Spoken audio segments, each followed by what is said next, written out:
What is up, wrestling fans? Do not adjust the dial. Do not adjust your TV, computer, phone screen. Or if you're listening to this in podcast form, no. You have not gotten this wrong. It is finally back. We are finally here. That is right. The originator, not hashtag 60 podcast presents. No. Instead, FLZ Fanlight Zone presents 607 TWS. The wrestling show is back on the air, and we are on the fanlightzone.com YouTube channel. That's right, plugging it all at once.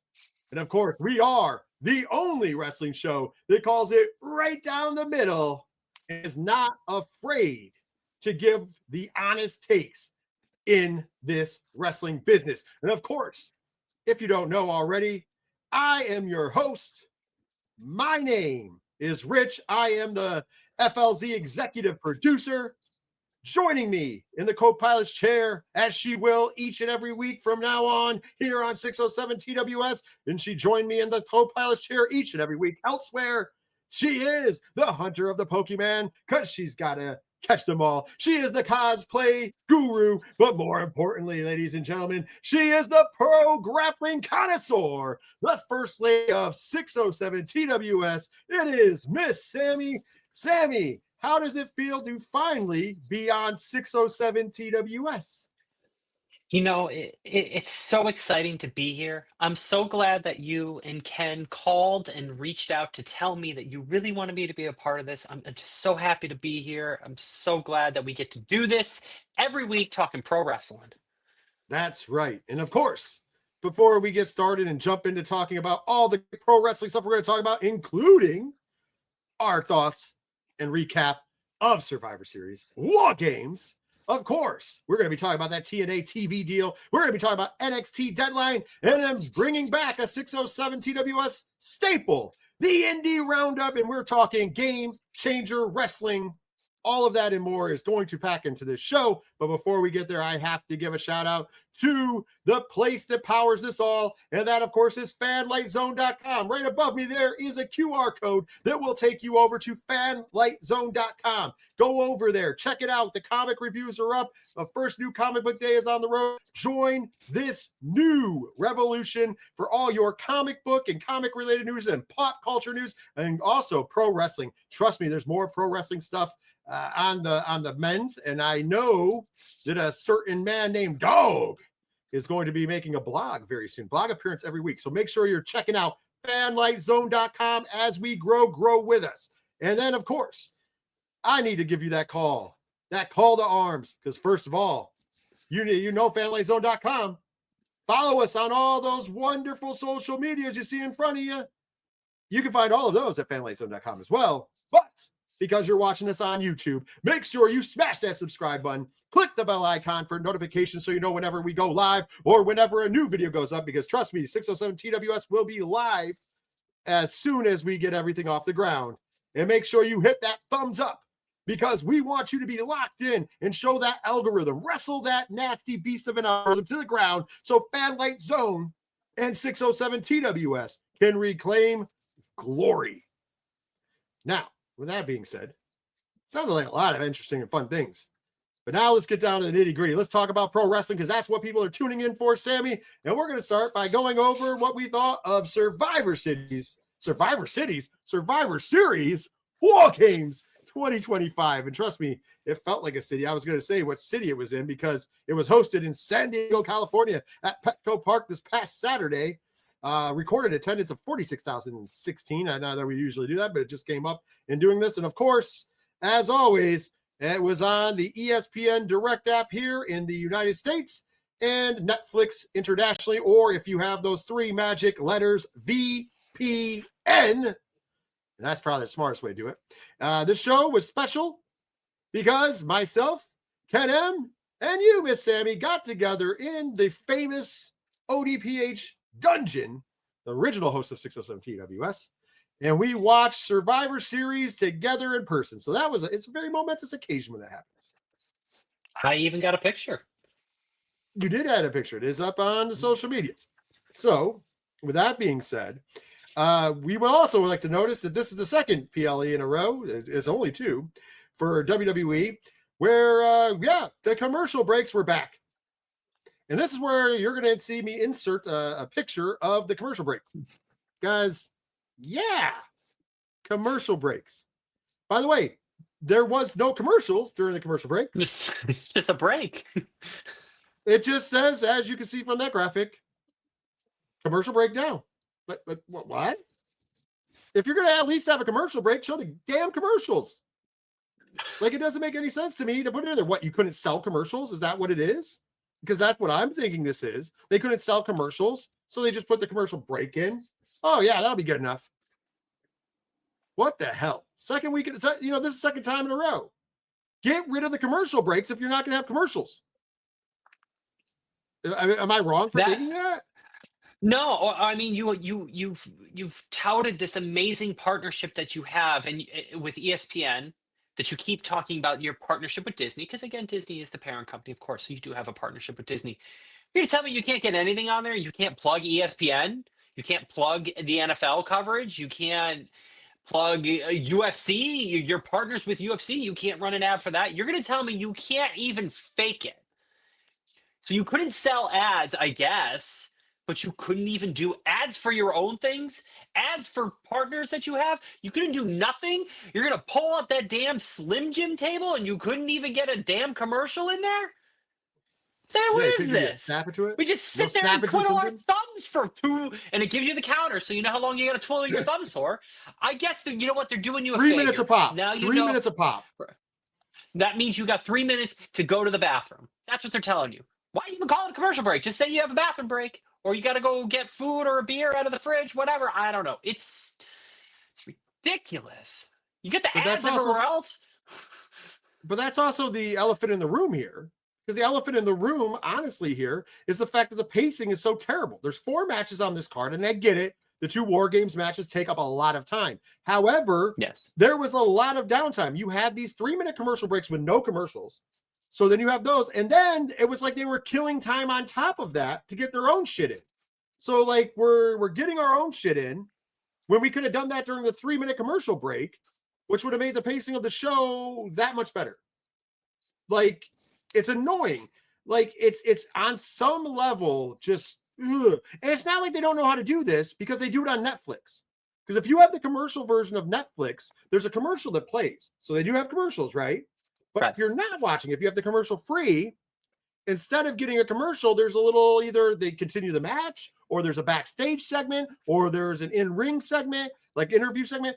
There's something. So they understand that you can fill that time. And then when you come back, you're back in the action on Raw. So it's not like they don't understand it. So this is a partnership. And I think this is a problem for both. I don't think this is just a WWE problem, Sammy. I think this is an ESPN and WWE problem. ESPN wants commercial revenue, but they're not selling commercial spots, or can't, who knows? And WWE is too pussy to tell them that, hey, maybe we shouldn't have these 3-minute breaks for no goddamn reason. That's really makes you wonder, right? Right? It really makes you wonder, because they're charging us U.S. consumers an extra $30 a month to watch these, right? And we have gone over the math on this time and time again. It is pretty neck and neck to watch all of AEW versus watching all of WWE in terms of cost now, because of this additional $30, and just so much downtime. So much downtime. Absolutely. And again, like you said, 4 matches, 2 of them being War Games matches, which we'll get into our thoughts on that, but 4 matches. What does a normal WWE PLE have? 5. 5. They've been kind of doing this 5 average. So you took 1 match out, which probably would have went about, what, 15 to 18 minutes with the in-ring entrances and everything, and that's your setup and downtime for, the War Games cages or whatever? Come on. You got to give us more when you're charging us $30 a month. It's crazy. It's crazy. Look what we used to get back in the day when you were charging us $50 a month. Go back and watch no the commercials. Pay-per-views. Look at no commercials. Look at the pacing. Look at the backstage segments they would add in. Look at the interviews they would add in. So much more value. We're getting ripped off. Absolutely. Absolutely. All right. What we used to get for $10 on the network. or even on Peacock. But we got Peacock had commercials, we but got- at least you had commercials. And if you but had we got commercial Slim free, you Jim didn't have tables. commercials. We Right. got Slim But you Jim can't get a tables. Slim Jim commercial. But you can't get a Slim Jim commercial. Are We you got kidding the me? tables though. Are you kidding me? Well, let's dive into the wrestling action now that I've gotten past the elephant in the room. Of course, the opening contest was one of the two War Games match, and it was the women's War Games match.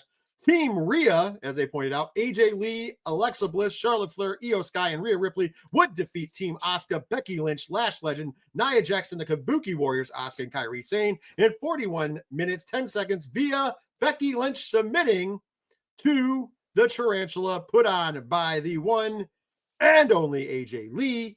Overall, I thought this women's War Games match was very entertaining. Out of the two War Games matches, I would even say I like the women's a little more. You didn't need to do Agreed. too insane amount of stuff, but I thought that everybody went out there and busted their asses. It was a fun looking time at the end, and we got a really cool, meaningful story with Becky tapping out to AJ Lee inside of the cage, leading to a complete Becky Lynch meltdown on Monday Night Raw. Sammy, your thoughts about the women's War Games match from Survivor Series? I'm in agreement with you. I feel this was the better of the two matches of the night, and seeing AJ Lee, who's wrestled what 2 months ago or whatever, 3 months ago, was in the large break in between, went in there and performed very well. Everyone else performing very well, and Becky Lynch. I mean, we have awards season coming up. We really need to talk about Becky Lynch and her awards season. Everyone calls her, Becky Hogan here or whatever. And how many people has she put over? How many crazy things has she done? She keeps reinventing herself. She's now doing this weird orange man politician character gimmick right now. She's kind of moving into. Becky Lynch might be a strong contender for some awards this year. Having a great year. Absolutely. Well, let's move right along. Next matchup was for the WWE Intercontinental Championship. Your champion, the Never Seen 17, the greatest of all time, the man who is leaving WWE, and after one more date, John Cena, taking on the former Intercontinental Champion, Dirty Dominic Mysterio. Dominic Mysterio would be accompanied to the ring by Raquel Rodriguez and Roxanne Perez. At the end of the day, this match got 16 minutes and 40 seconds. And with a big time assist from the returning Liv Morgan, your winner and your new WWE Intercontinental Champion, Dirty Dominic Mysterio, pulling it off. The champ is back. And of course, he's got Liv in his corner solidly once again. Honestly, great match, by the way.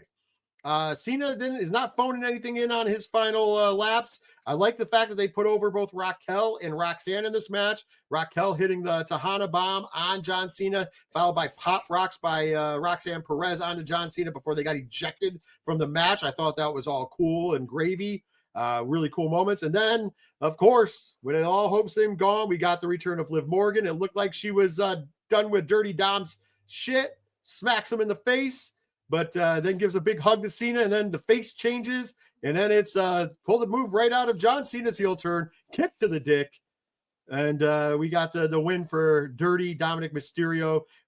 There was a 619 into an Intercontinental title shot to the face by Liv Morgan into the frog splash for the win. I'm super happy we got Liv Morgan back.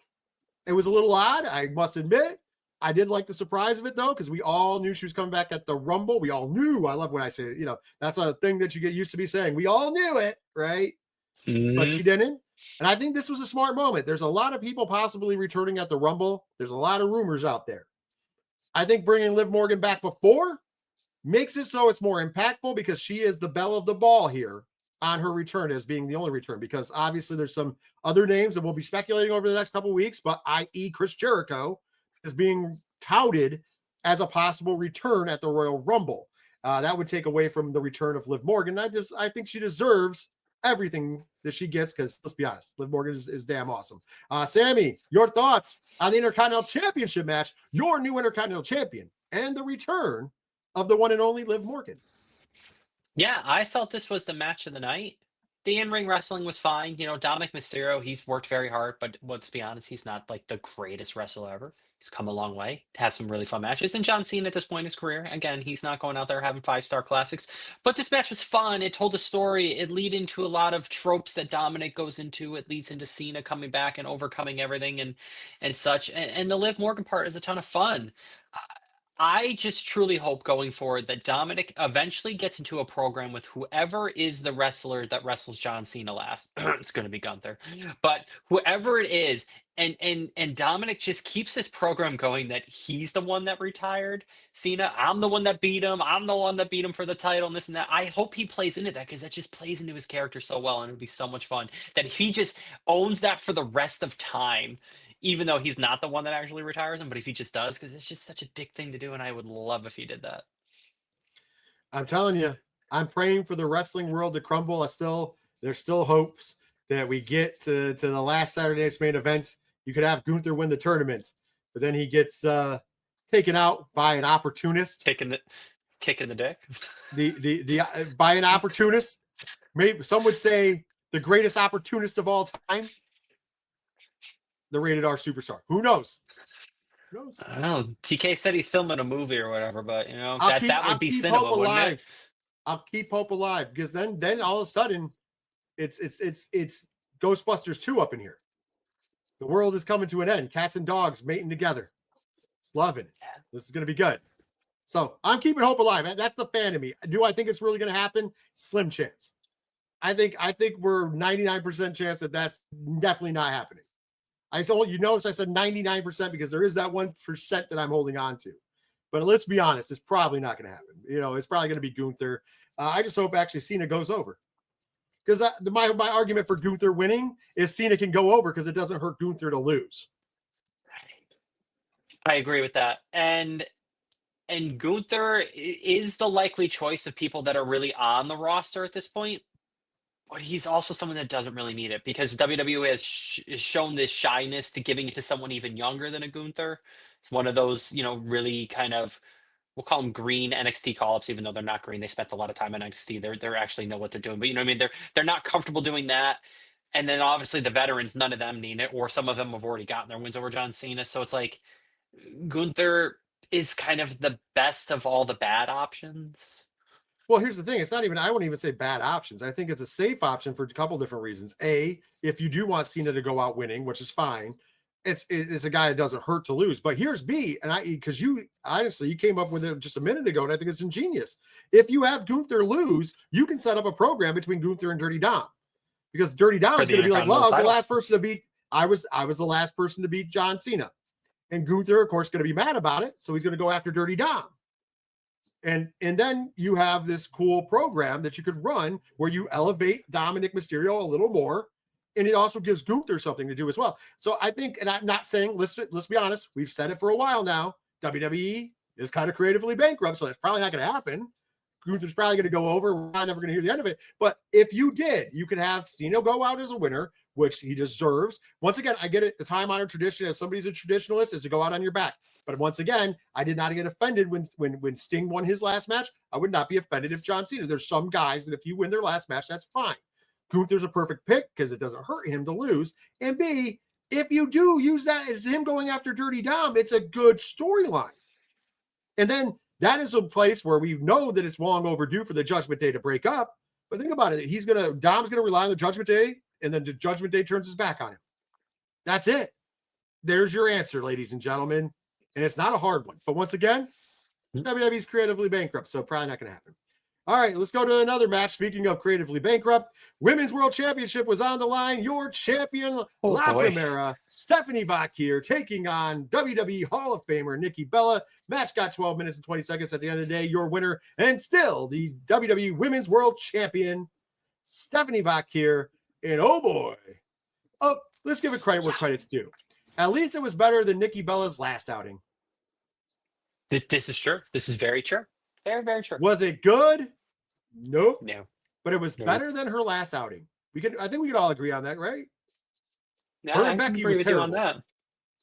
Yeah. So it's better there. Yeah. I don't know if you want to add anything else to this because that's all I got. Thankfully, Stephanie Vakir still champion. Stephanie Vecchio is still champion. She's got a really bright future in front of her. Having Nikki Bella back, the nostalgia factor is kind of worn off already. And I like the Bella twins. I loved the work that they did before, but like all of this got derailed months ago. And maybe it was kind of like, hey, Nikki, we'll bring you back in 2026 and we'll have stuff for you then. Like, I don't know. It just hasn't I, been fun. I have one positive. The Sure, devil's go for it. kiss on the commentary table was pretty cool. She did eat that. She did eat that. And I'll and, give you and that. I will say that Nikki Bella did a great job there, because that's a tough spot to be in. But yeah, that was cool. Outside of that, got no other positives. So I'm going to move on, because the last match, the main event of the evening, was the men's War Games match. The Vision team, Braun Breaker, Bronson Reed, Logan Paul, Drew McIntyre, and Brock Lesnar defeated CM Punk, Cody Rhodes, the Usos, Jimmy and Jay, and Roman Reigns, our tribal chief, in 40 minutes, 30 seconds. And a win with Braun Breaker pinning the WWE World Heavyweight Champion CM Punk. That's how we came to an end of this match. Very solid match. I dug the match. I still like the women's a little better, but I did dig the match. We had some cool mixes ups in the match. And then we had a cool, meaningful ending. Not for two reasons. A, you have Braun Breaker, who pins the world champion, now setting a trajectory of getting a title shot. We now found he's going to get his title shot in January 5th. Interesting. We'll talk about that in a minute. But the other part of it was after the match. Roman Reigns helps up CM Punk. A little bit of respect to the two, a little bit of a fist bump, little respect. But then the tensions with Cody and Roman running wild. It looks like we're going back to Roman and Cody, which I'm fine with. And because you could add some things into this. We've needed a big storyline for Cody Rhodes. We've said this for a while. The big dog might be the big story. So, first of all, what are your thoughts on the men's Survivor Series War Games match? I think this is a very strong example of WWE in 2025. It went for a lot of moments. It went for a lot of, we can put this on social media, we can put this on YouTube. It lacked the match we talked about, it really lacked stakes going into it. We knew none of the feuds here were really ending. And it really lacked that impactfulness.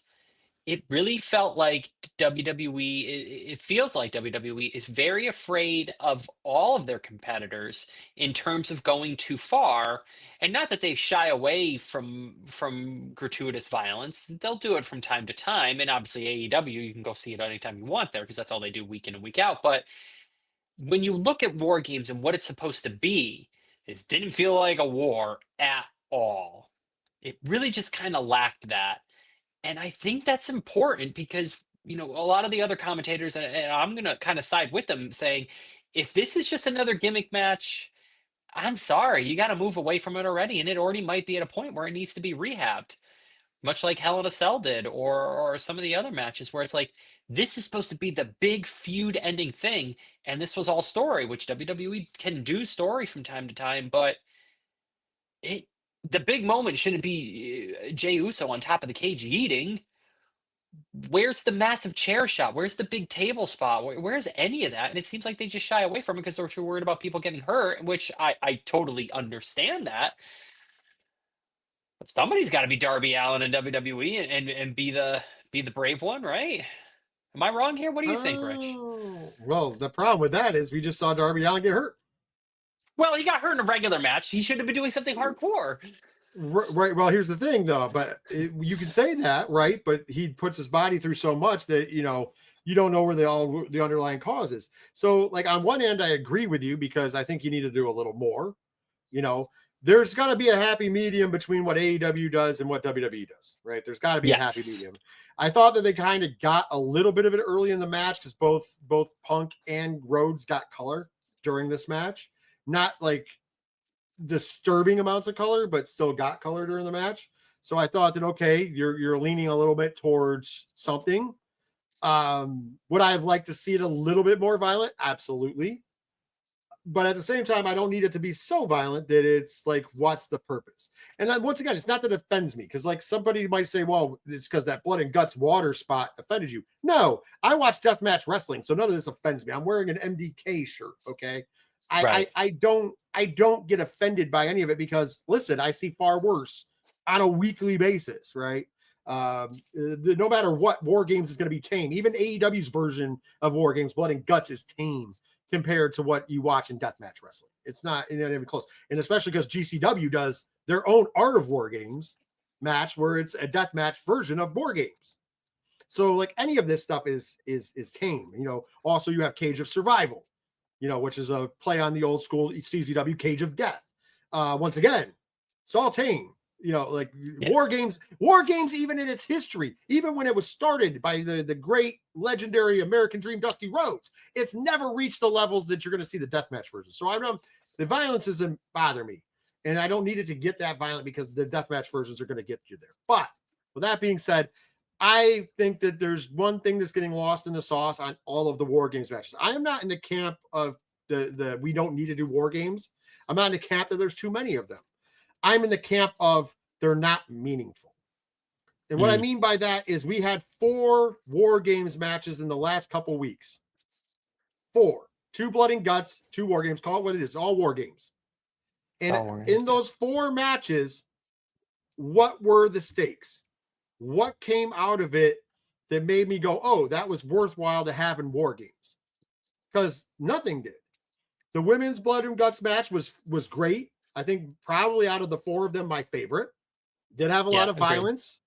Mind you, there was a rule thing in there that was weird, because and WWE jumped all over it by, if you leave the cage after the match starts. So the remember, War Games doesn't start until the last entrance in the ring. But after that happens, if you leave the cage, it's forfeited, which is an old school rule. That's why there was a damn top on the cage. Well, AEW has a top, and they let people escape out of the cage. It was weird. Digress. Not that I'm offended by it, I'm just saying. But I did think that that Right. was the best one out of all 4. It had the right amount of violence, had the right amount of whatever, but it still was missing stakes. What stakes did we get out of the women's Blood and Guts match? None. Same thing with the men's Blood and Guts match, because the Death Riders, newsflash, are still a thing. Didn't break up the Death Riders, didn't create a new drama. I mean, I guess it got Kyle O'Reilly a match with John Moxley. Woo. Right, right. Where John Moxley, Woo. for two times in a row, John Moxley tapped out. So now we're just making John Moxley tap everything, right? Anyways, I digress. Go to WWE.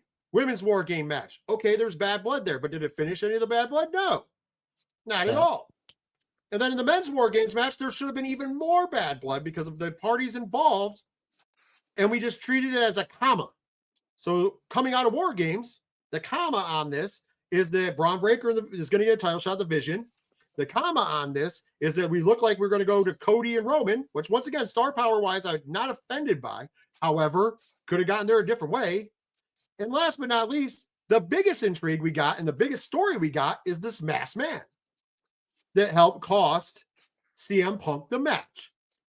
And of course, with a stomp, so initially, people are thinking Seth Rollins.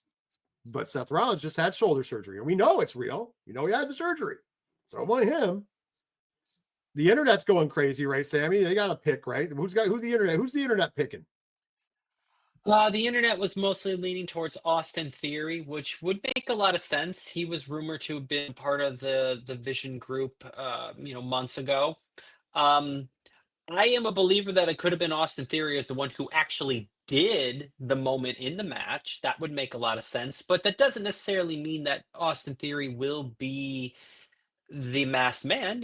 It's a masked man. It can be whoever you want it to be. It could be Mr. Iguana for all we know if you really wanted to go that route because it's a masked man. But Austin Theory would make a lot of sense in a lot of ways, but there's this weird thing with Theory where Austin Theory was a VKM guy, he was. And is he a Triple H guy? Remains to be seen. So that's what we could find out. But you also had another interesting theory, and who were you thinking it was? Because it's not Chris Well, Jericho. He ain't scaling the cage that quickly. I was funny because when you said about Austin Theory being the actual one that did it, and the thing, I'm like, yeah, they're gonna have that be Jericho because it'd be great because we know he didn't get over the cage that quick, right? He ain't getting there that I quickly. And listen, if it's Jericho, you can make it a lot of fun. But let's be honest, he cannot scale the cage that quickly anymore. I don't know if it was somebody else that came up with this, but I know I heard it from our good friend Walt. Walt was messaging me, and he had said to me that the super kicks looked awful familiar. He said that he thinks it was Montez Ford. Makes sense athletically. The kicks, and after he told me, I watched it. The super kicks didn't look like Montez super kicks. Montez and he got some air on that curb stop. We've seen Montez do it before. I would love Montez to break out. This would be a perfect opportunity to break out a group. Was it him? I don't know. I really don't. I think that the internet might be right. It's Austin Theory, and if that's the case, then the kid's got to run with the ball. If they're giving him a big profile shot here, this is where he's got to run with the ball. Let's be honest. The vision now has switched gears, and it is really to put over Braun Breaker. He goes on to Raw. Agreed. He cuts one of the best promos that we've ever heard him cut. And now it's the rocket. The rocket is strapped straight to his back, right? So it's where we go from here. What's built in with it is a feud with Seth Rollins when he gets healthy. There's a lot that you can build into this. But I think it's solidly behind Braun Breaker at this point in juncture. Agreed. And I'm fine with that. I'm at 125% fine with that. I just think it was weird that they're going to give him his title shot on January 5th. That actually, that actually makes sense in a lot of ways, though. You want to know why? It's very simple. It's an old school wrestling thing, especially for WWE. They need to pop a rating because people are really watching because the story isn't very good. Yeah, but you're popping a rating on Netflix. That's okay. If a tree falls in the forest, it doesn't make a sound. Start the year off strong, though, and try and get people tuned into the product right away. Start it hot. True. Try. To try. I get it. I don't think it's a good try, but to try. So to close out the talk on the Survivor Series and close off the talk on WWE, because obviously we've already talked about some of the fallout. Here's the thing. Before we give our takes, Freddie Prinze Jr. making the rounds, saying that he's heard from sources that ESPN is really pissed about the presentation on their brand. And I like Freddie Prinze Jr. I think that he has a hand on the pulse. However, I don't think that, and we talked about this earlier, I don't think this is just a WWE problem. I think ESPN is part of the problem. The commercial breaks are obviously for ESPN. If they're not selling commercial breaks, then why put them there? That is a problem. If you are upset that people do not want to buy commercial time from you to put in those breaks, then maybe you should have not given the money you did. Sounds like an ESPN problem. Sounds like they're unable to promote, which is terrible. How are you unable to promote? Meanwhile, WWE has built-in sponsors. So wouldn't it be easy enough for ESPN to just sell those spots to said built-in sponsors? Because Slim Jim puts their damn name on the tables, as we point out. The Ring has 5 or 6 different sponsors on it. Hell, Prime sponsors the shit out of them. Granted that Logan Paul's a star, a WWE superstar, I should say. But the fact that they can't, that sounds like a failure on both. Now, granted, WWE's failing with their creatively being bankrupt. We've said that for a while now. If you go back to the other channel, the other show, we've been saying that and preaching that for a while. 607 TWS is going to continue to preach that until it changes. Because it's true. It's true. They're going for low-lying 100%. fruit half the time. And it's not working. It's like Triple H finally ran out. It's like old Mother Hubbard and the cupboard's bare. And that's what's happening. Because they can't book a champion to save their life. Yep. And now it looks like they can't pick a challenger. Yeah, and it's like ESPN. It's like buyer's remorse. It kind of feels like, and again, they could be very happy with all this. We're just speculating, and we're listening to Freddie Prinze Jr., someone who hasn't been involved in wrestling for many years now. Everyone remember he was involved in wrestling. He used to be a WWE writer, but when you look at it from that outside view, and as people who consume the product is not good. So ESPN bought the product to play on this new platform, and they kind of bought it at a point where it was still high, even though it really wasn't. If you were a consumer of the product and you were watching it like we consume wrestling, we knew when this deal was announced, WWE wasn't at its highest. However, they had already locked in all these other deals when they were at their highest. So it's like, well, all these guys paid this, so you have to as well, even though the product's not as good right now. But that's okay because they did. And if you don't, somebody else will. Peacock. Thanks for the money, sucker. Thanks for the money, sucker. And then ESPN, like you said, they're shooting themselves in the foot. They are. They're shooting themselves in the foot. $30 a month is ridiculous. I'm sorry. It's ridiculous. There's not enough content on that platform yet to warrant that cost. Especially when 3 letters fix that problem. VPN. And WWE even advertised that themselves. Stephanie McMahon's podcast is sponsored by a VPN. Think about that for a minute. They understand the business, and the people sponsoring their stuff understand the business. ESPN, because the mouse has become creatively bankrupt. We all know it. The Marvel money is not coming in as it used to, and it's kind of taking the Star Wars money disappeared. The Star Wars money disappeared like it was going out of style, but that's also, those as a Star Wars fan, and mind you, I'm a fan of the 2 most toxic fandoms of all time, wrestling and Star Wars. We can go into that all night, but we're not. We'll digress at this point.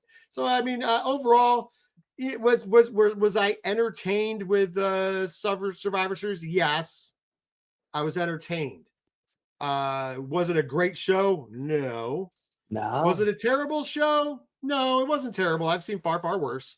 But there's a lot, like my biggest gripes of the show was the matches were fine. They were entertaining with the exception of the women's championship match. But with only 4 matches and then a lot of pacing issues, including bullshit commercial breaks, I think that's what hurt it. I think it hurt it more because of the commercial breaks and the pacing. That's it. Yeah, and being Survivor Series is supposed to be one of the big 4, and being Survivor Series, again, a pay-per-view, a PLE, an ESPN, $30 a month, whatever, historically has had some really amazing moments. And not just like, oh my God, something really cool happened, but like things that really impacted the stories, the business overall. Just it really impacted WWF, WWE. And we're not getting that. And that's tough. Oh, we got a moment where it looks like Cody and Roman are going to be feuding again. Let them fight. Get a big fight then. If you're going to do it, go for it. Like, just in the ring, someone shades each other. Come on.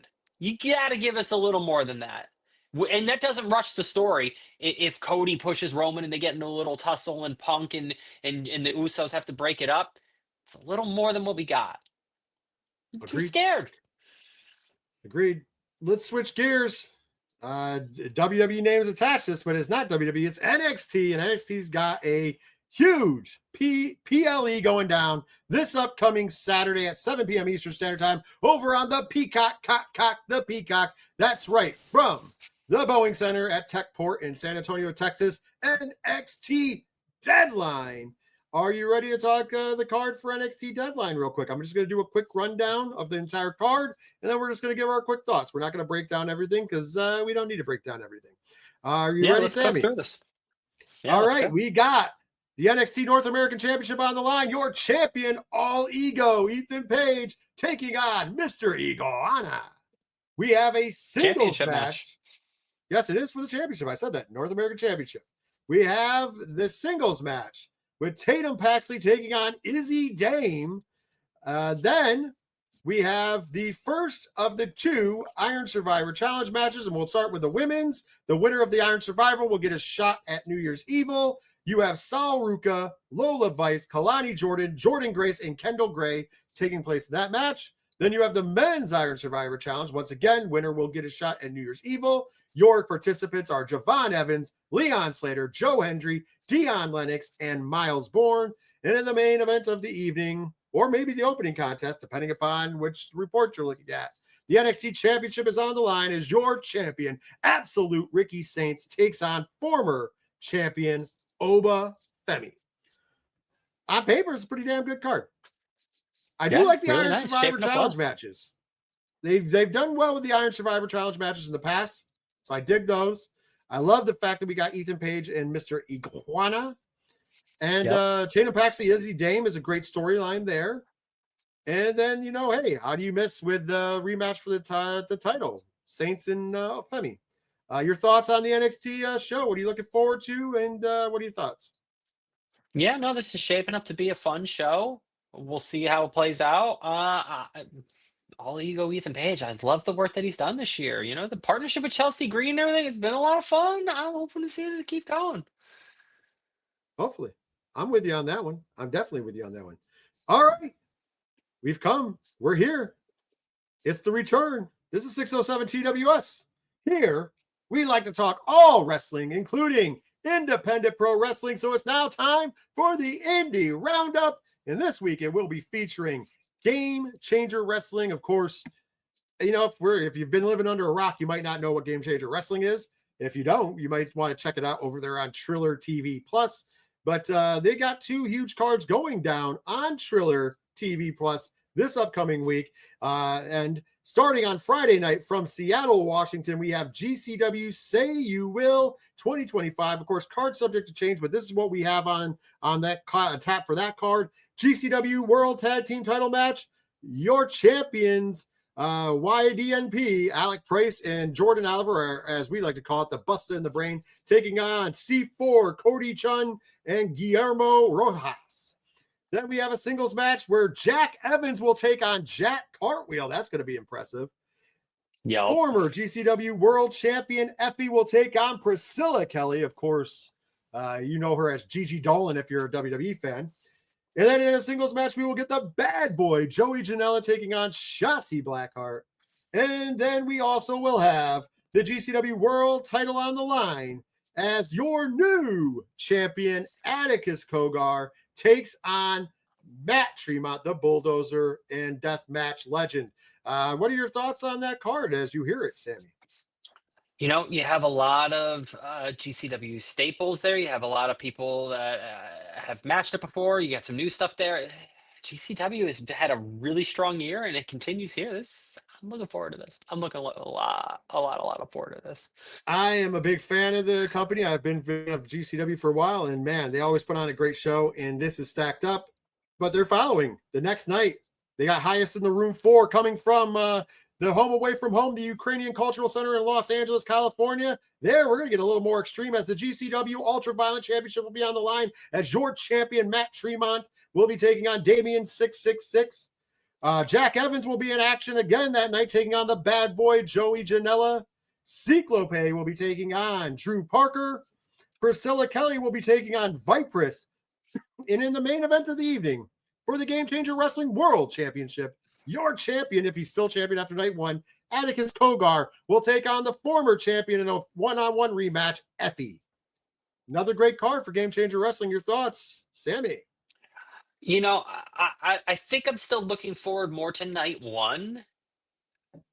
But depending on how night 1 goes, night 2 could be very, very fascinating. So, I mean, overall, it's going to be a great weekend of wrestling. Seeing them make the road trip, down the Pacific Coast there. And Game Changer Wrestling is a lot of fun. Make sure you guys tune in. Triller TV, you can get it there. It's a good deal. Watch. Come on. Do something different. Stop listening to us bitch about WWE and watch some good wrestling then. Absolutely. And we're setting up because the following weekend is the Nick Gage Invitational, which is a deathmatch tournament. So that's already setting up. And, for those deathmatch wrestling fans, we'll be talking about that next week because that's always a huge deal. The Nick Gage Invitational. So that's going to do it for this week's Indie Roundup. Next week, we'll probably be covering some GCW, what happened that weekend, plus the Nick Gage Invitational, and then also other things. And, of course, this is where I always give a shout-out. If you are a fan of any independent wrestling companies and you want it covered by 607 TWS or Fanlight Zone Wrestling as a whole, make sure you let us know by going to fanlightzone.com. I'll put that QR code up. And, of course, there is a contact us sheet. Let us know there or hit us up on the social medias. We always want to hear from you, and we will more than happy talk about independent pro wrestling because that is the lifeblood of pro wrestling. So if you're an independent pro wrestling talent or promoter or anything like that, get a hold of us because you never know. We're open to do interviews and everything else with people and give some showcase as much as we can because, once again, we live the life. We like to support the product. So that's very important. We'll mention that every week. All right. Main event segment, because we're about to get out of here. But we can't get out of here before talking about what, in my opinion, was the biggest news of the week. And that is TNA Wrestling has got a TV deal. First of all, victory lap for myself and Sammy, who have been calling this one that we said 2026 would the start of 2026 would also be the start of a TNA deal. And guess what? We were right, Sammy. We were absolutely 125% right. So I am going to read off the press release from TNA Wrestling. In the title of this press release, it says it all. AMC Networks and TNA Wrestling announce agreement to bring TNA's flagship weekly TV show to AMC Thursday Night Impact. Oh, man. Sammy, we're going to be the lead-in to Impact. It is a multi-year media rights deal, and it will be 2 hours every Thursday night, and it will kick off, ready for this, on my birthday, January the 15th, 2026, emanating from Dallas, Texas for the first week. So here's the press release before we give our thoughts. AMC Networks and TNA Wrestling today announced a multi-year agreement to bring TNA's flagship weekly television show, Thursday Night Impact, to AMC. TNA's new television home in the U.S., the TNA AMC partnership kicks off live from the Curtis Culwell Center in Dallas-Fort Worth Metroplex on Thursday, January 15, 2026. Side note, if you do not know what the Curtis Culwell Center is, you see it on Dynamite quite frequently. AMC will feature Thursday Night Impact as a 2-hour block of action-packed TNA wrestling exclusively on television every Thursday from 9 to 11 p.m. Eastern Standard Time. The new TNA AMC agreement also includes extending the weekly telecast to viewers on AMC+. President Carlos Silva of TNA Wrestling said, "We are super excited to bring the in-ring excitement, energy, and drama of TNA Wrestling to AMC. TNA Wrestling heads into 2026 the hottest it has ever been, with intense rivalries and a fan base that loves the TNA stars. We cannot wait to expand the TNA audience with our new partner, AMC Networks, which has such a long and storied history of serving passionate and engaged fans across so many shows and franchises through this new media rights deal." To be followed up, Dan McDermott, Chief Content Officer from AMC and President of AMC Studios, says TNA's impressive growth and success is driven by the stories, characters, and nonstop action fans love. We put fans at the center of everything we do, and TNA has built its brand and its programming around the same dedication and focus. What a great opportunity to come together and make Thursday Night Impact a dynamic and entertaining weekly event on AMC and AMC Plus starting next month.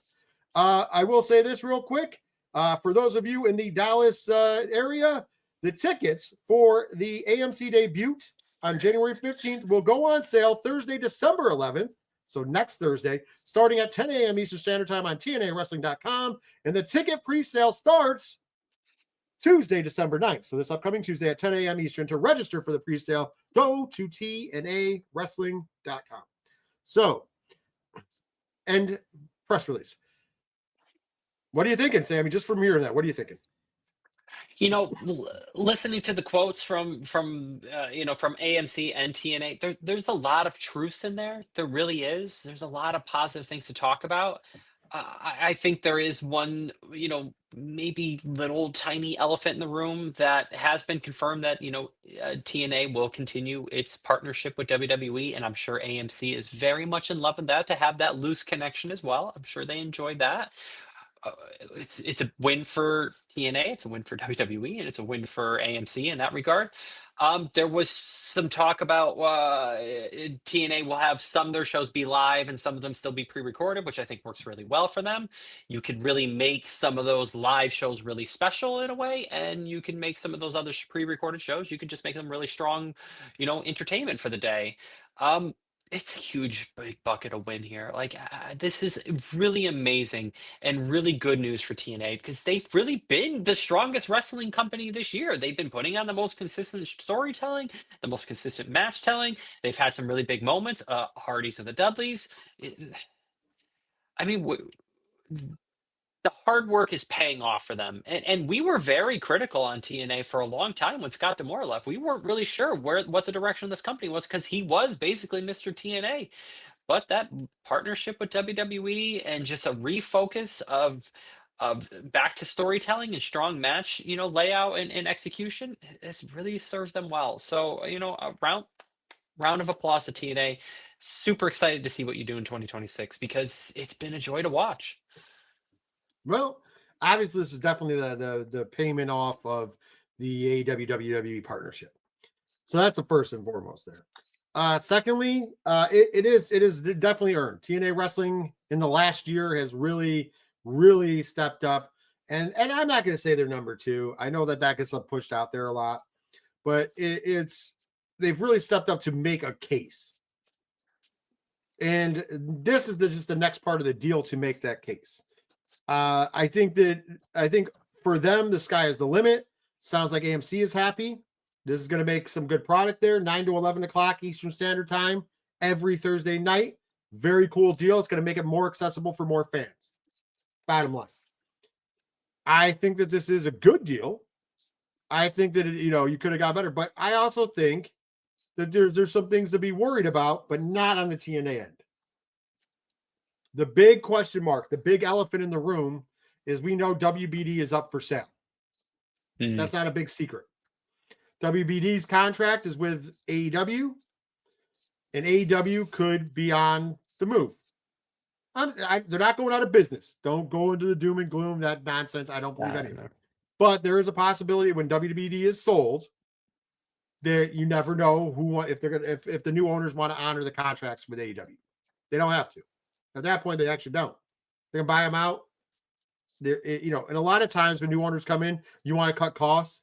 And I know it sounds stupid, but like that's a cost. That's a live TV cost. And if it's not making them money, unlike what Uncle Dave says, we've never seen where it's really making any money for TNT, TBS, WBD. I could be wrong. I don't think it's losing them much money. We broke that down in the past. I think that the deal is I think AEW is not getting paid enough from WBD. And so I think that helps them a little bit. But it also hurts them a little bit. I would recommend anyone, that's interested in the finances of wrestling, Eric Bischoff, he's easy. He's broken that down a lot. And I still believe that some of the things he talks about in terms of wrestling being a cheap product for TV and a TV audience, I think some of that still has a lot of value because I still think it is in comparison to some of the other shows that get involved, as we've seen with the pricing for legacy TV shows as they go through their seasons. It can get very expensive. So wrestling's still a cheaper product for these networks, but you're 100% correct. This is strategic in a way. It takes away another potential home for an AEW if WB is sold to someone who doesn't want to continue using that product on their service, or they can't continue using those products on their services. I still think this is a really huge deal, though. I think it's amazing. Oh, it is. I'm not saying it's not a huge deal. It's a gigantic deal for TNA, but it is kind of a concerning deal as well. If I'm Tony Khan and All Elite Wrestling, and I'm not saying that to be doom and gloom about this. I'm over the moon for TNA, but I still am concerned about this whole WBD sale until there's no reason to be concerned. You have to be concerned. And with that being said, we can't. And I've said this before. No matter how you feel about the product, we can't go down another gigantic wrestling company, because if your number 1 and number 2 are in bed with each other, which TNA and WWE are, and mind you, I'm not saying TNA is not number 2, but if AEW is not on TV, then all of a sudden they become number 2. If they're in bed with each other, then once again, it's not helping the cause of pro wrestling. It's not helping the cause, because now you can sleep on your laurels. Now you can go back to just lazy. Now, mind you, they've already gotten lazy in WWE, but at least with AEW there, it has to keep them honest a little bit.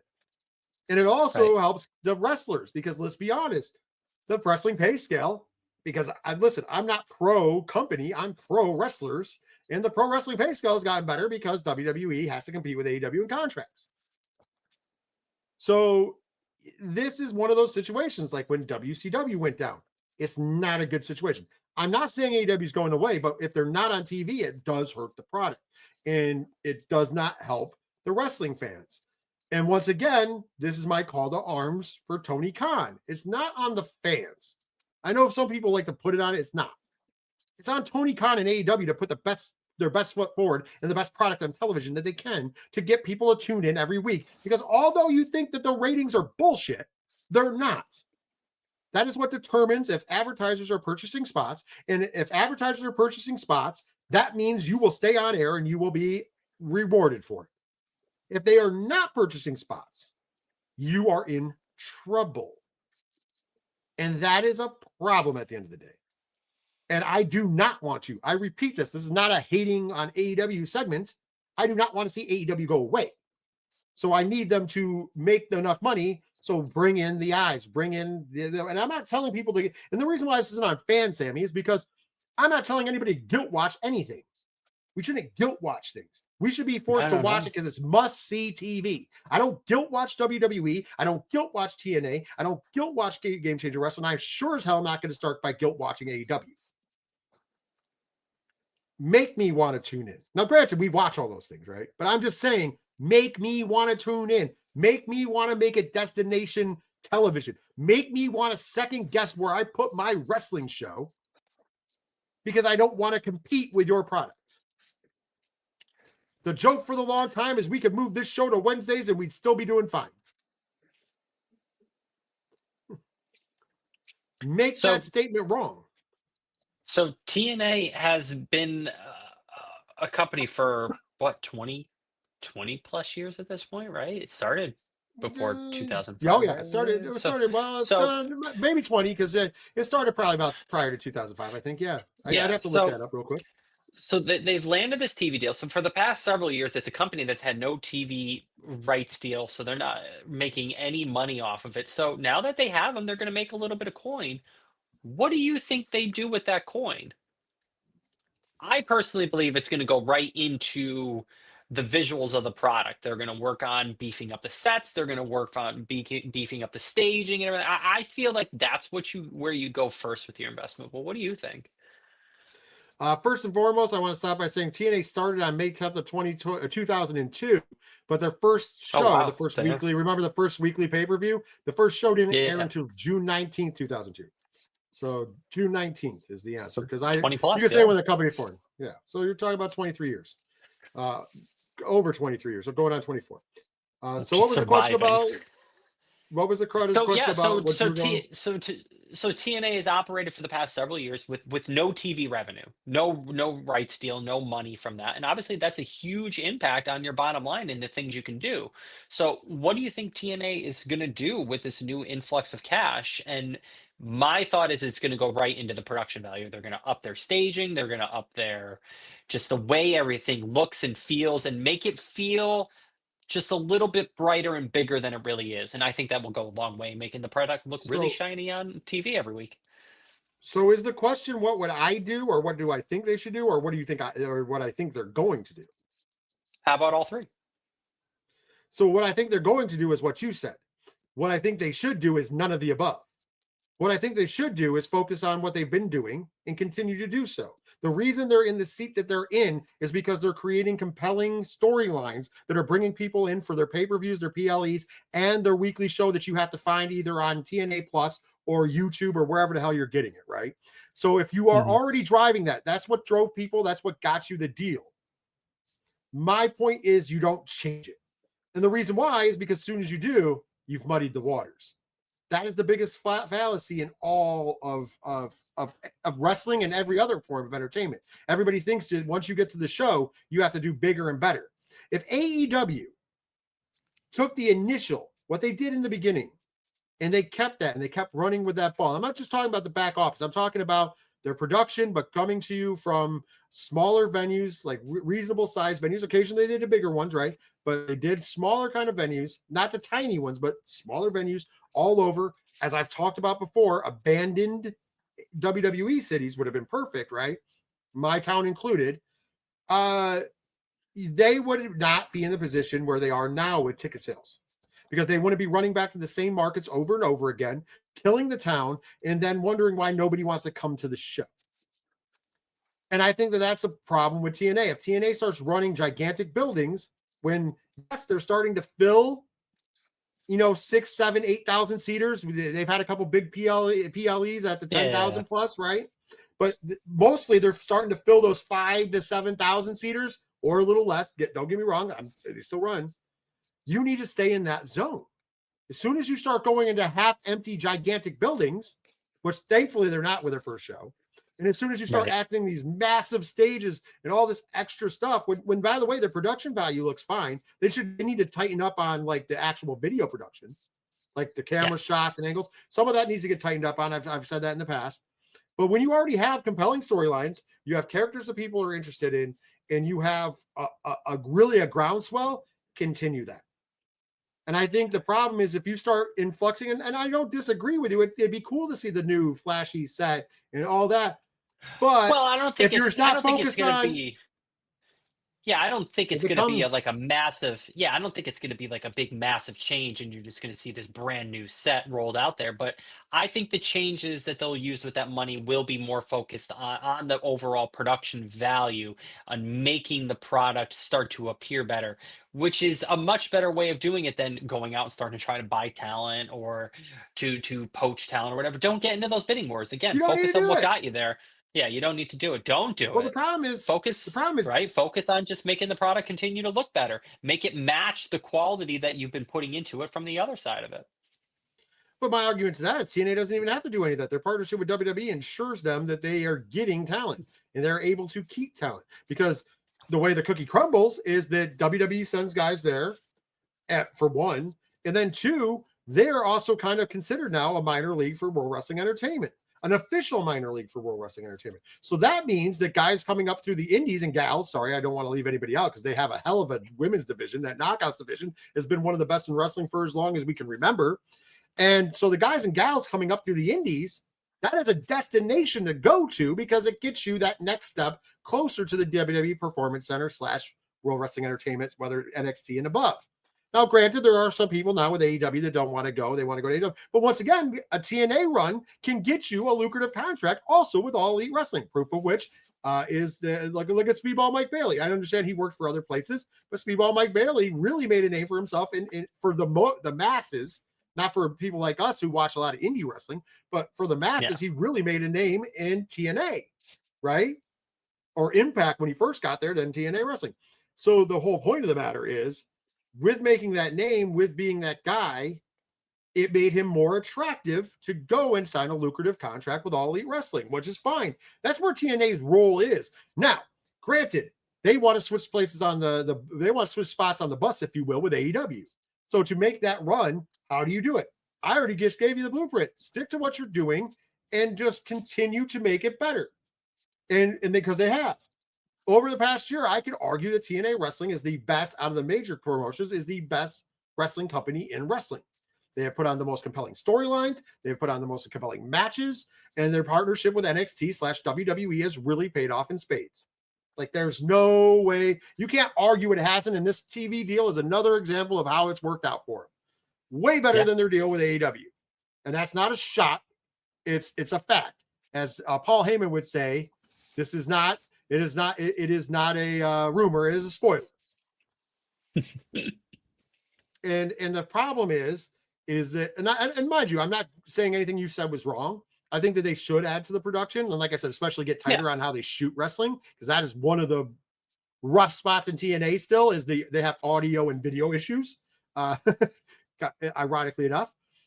But I will say that if you waste too much time on that stuff and not keep your eye on the prize, you end up like World Wrestling Entertainment is currently. And some people would go, well, the bank account looks good, which it does. But how long is that going to last? Because eventually fans are going to tune out. And they are.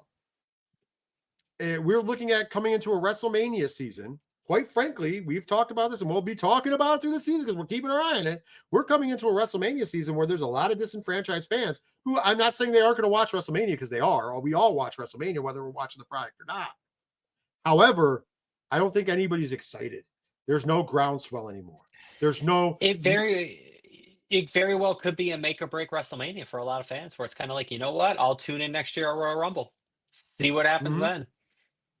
So, and once again, they're making money hand over fist. So good for them. But when the hard, they're going to make money. WWE is always going to make money in spite of itself, because there's a hardcore event. We call them the Universe Marks. Call them the Universe Marks forever. Maybe I'll bring back the Sounders eventually on the soundboard. So we have Sounders for this. if you go back to the old school 607 TWS, we had sounders for the Universe Marks. We had sounders for the AEW. Well, now they call them sickos, so it's good. Tony Khan came up with their own name. It was better than my Kool-Aid drinkers. But we have the Kool-Aid promo. But you know what? For those of us who are just pro wrestling fans, we don't fall into those camps because we watch everything. I'm not loyal to any 3 letters. There's not a 3-letter company on this planet that I'm loyal to. Not loyal to GCW, which I love GCW, but I'm not loyal to it. I watch other indie wrestling. I watch Wrestling Revolver. I watch West Coast Pro. I watch the amount of like indie wrestling I really truly watch is probably sick and saddening, and I don't know why my wife stays married to me. To be quite frank and honest, I also, I'm not loyal to WWE. That's for damn sure. They've never been loyal to me, so why should I ever be loyal to them? And when the product is good, I'll watch and I'll talk about it. Great. When the product is shit, I'm going to tell you it's shit. AEW. I'm not loyal to AEW. I like AEW, but when the product is bad and when they're doing things that I can't explain, I'm going to talk about that, and I'm going to call it what it is. Just like when they're great, I'm going to talk about when they're great. Same thing with TNA. So that's how most real diehard hardcore wrestling fans are. We're just following the trends, and we're going to dip out and watch and go over here. And I understand that WWE will still make money because they have this hardcore group of fans. Gigantic group. Just like AEW doesn't make as much, but they have the sickos. Everybody has those fans. TNA Wrestling will probably have those fans too. I'm sure their Dog is one of them, but it's a smaller market, right? But the place that TNA can really make up for that by telling these compelling stories, and where they have is getting fans like me and you and our ilk, the ones that are watching everything. Because if you're creating compelling wrestling, we're going to tune in. And it's a good place to go because we do spend money also. I know that you hear that, and we're not the casual fan. The casual fan, by the way, still spends money if you're doing wrestling right. But the hardcore fans spend wrestling. They spend money on their favorite wrestlers and their favorite things as long as they're good. I'm wearing an MDK shirt. What stands for? Well, I can't. I don't think I can say it on YouTube. I think I can say. I think I drop F-bombs before I can say what this means. Unalive. There is one 3-letter company that's very loyal to us, and that's FLZ. That's the Fanlight Zone, baby. That's right. Speaking of which, that's a good thing because we're going to be keeping our eyes on what TNA does as they go to AMC, but we're also going to be talking about all things pro wrestling here every Thursday night. Well, I know this first show is not coming out till Friday, but sorry, we had some issues. It's a new company. It's a new company. We have some issues. We don't got that TNA money yet. No, but I'm open to get those offers. But anyways, but this will be every Thursday night, and it will be live eventually every Thursday night at 8 p.m. Eastern Standard Time, which is my tease of us being the lead-in for TNA Wrestling. Because they come on at 9, we come on at 8. So we watch 607 TWS, get your fix, countdown to the start of TNA and Thursday Night Impact. So with that being said, though, make sure you support the cause. Go over to fanlightzone.com. There, it's comic books and pop culture, baby. Pro wrestling's there as well. We're growing. It's starting up. You want to be there as it starts up. You want to be there as it grows. Come and join the party. It's going to be a lot of fun. If you have any suggestions at all, if you want certain things you want to see in the wrestling world, whether that content be in video or articles or anything in general, feel free to contact us and hit us up because it's easy to hit us up. Go to fanlightzone.com. Go to the social medias. It's the best place to get us up, but support the cause, support the new company, because we're going to go up and keep growing and bringing you the best we can. And of course, that also means that since you're watching us on YouTube, it's simple. Homework assignment, smash that subscribe button, click the bell icon for notifications so you know whenever we go live or whenever a new video comes out. And of course, hit that thumbs up to really support and help us fight. Help us. You know what? We're a wrestling show. Help us wrestle. That's RASSLIN. That's wrestling. The algorithm, because we're going to beat that algorithm into submission with your help and those 2 thumbs up, those bell notifications, and those subscriptions. But for myself and Sammy, that's going to do it for this week's edition of FLZ Presents 607 TWS, the wrestling show. The first one out the door. It's over. It's done. We're on to bigger and better things. And next week, we will be back to talk more things pro wrestling. But until then, for myself, for Miss Sammy over there in the chair. See, it's always backwards, right? Take care of yourselves, take care of each other, and most importantly, support professional wrestling.